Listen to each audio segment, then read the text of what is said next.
En biologie, les gradients ont une importance capitale.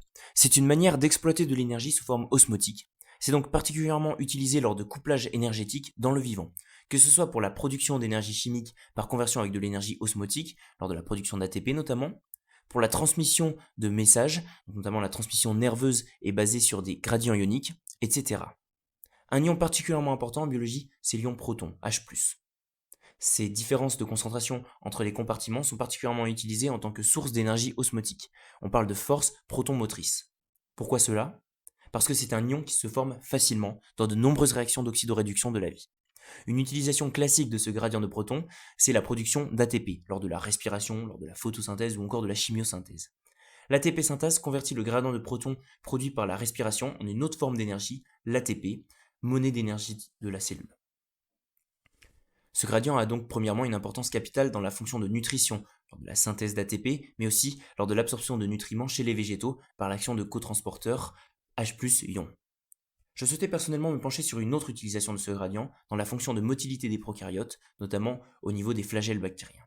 On peut dans un premier temps faire un rappel sur le fonctionnement d'un flagelle eucaryote, donc en l'occurrence on pourra prendre l'exemple de celui des spermatozoïdes. C'est un fonctionnement plutôt simple qui a été compris dès l'avènement de la microscopie électronique dans les années 1950-1960. Notamment à partir du moment où l'on a pu déterminer la structure de ce flagelle, c'est-à-dire 9 duos de microtubules et 2 microtubules centraux, ainsi que la présence de bras de dinéine entre ces microtubules. On peut donc comprendre ce mécanisme facilement, c'est donc des mouvements des bras de dinéine qui permettent des flexions de notre flagelle et donc la motilité de la cellule. Le flagelle bactérien, lui, est complètement différent en termes d'architecture. Il est plus petit, il a un ancrage différent. On a d'abord cru que le mécanisme était le même que chez les eucaryotes jusqu'aux années 1970 où il a été prouvé que l'énergie utilisée provenait d'un gradient de protons et non de l'ATP. C'est par exemple le cas ici sur la figure 7.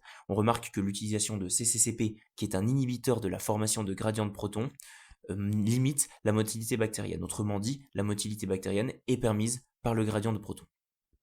Avec les nouvelles techniques, on arrive à déterminer la structure de ce flagelle. On a un rotor et un stator. Le rotor est composé de nombreuses sous-unités, donc que ce soit le filament plus les L, P et MS ring, et le stator se situe notamment au niveau du C-ring. Le stator est composé de sous-unités, mode A et mode B, qui sont des protéines motrices induisant des rotations d'un petit angle. Ces moteurs se situent tout autour du C-ring et on additionne donc ces petites rotations, générant donc le mouvement global de la rotation du flagelle. L'importance de ces protéines pour la rotation a été premièrement démontrée par mutagénèse dirigée. Il convient ensuite de réfléchir au fonctionnement de ces protéines mode A et mode B. Ces protéines sont des canaux ioniques spécifiques à H+. L'aspartate 32 de mode B agit comme un site de liaison à H+. Cela assure donc dans un premier temps l'attraction et la spécificité à H+, dans un modèle similaire à celui du canal potassique de la membrane cellulaire, à l'exception que pour le canal potassique il n'y a pas de liaison. Or, lors de la protonation de cet acide aminé, un enchaînement de changements de conformation change les interactions électroniques entre MOT AB et les protéines FLIG se situant sous les protéines MOT. Cela induit un petit déplacement des protéines MOT le long d'un anneau de charge à la surface de FLIG. On a donc bien créé un petit mouvement. Lors de la déprotonation de l'aspartate 32, la position des moteurs ne change pas et on mesure environ une centaine de protons par tour de flagelle. Il est ensuite question de l'origine du gradient H+, et du contrôle de ce mouvement. Le gradient de H+, est entretenu par la chaîne respiratoire qui rejette ces H+, dans le milieu extérieur. Le contrôle de la vitesse se fait donc notamment en lien avec la respiration cellulaire. Pour ce qui est de la direction, le C-ring du flagelle peut réagir avec des signaux chimiques changeant le sens de nage. Si la rotation est horaire, CW dans notre schéma, il peut y avoir modification de la forme des filaments du flagelle. Les filaments sont alors de forme curly, créant des répulsions hydrodynamiques à l'origine d'un mouvement plus chaotique dit de culbute. En sens antihoraire, CCW, les filaments restent droits, la trajectoire est donc rectiligne. L'alternance entre les culbutes et la nage droite permet de contrôler la direction.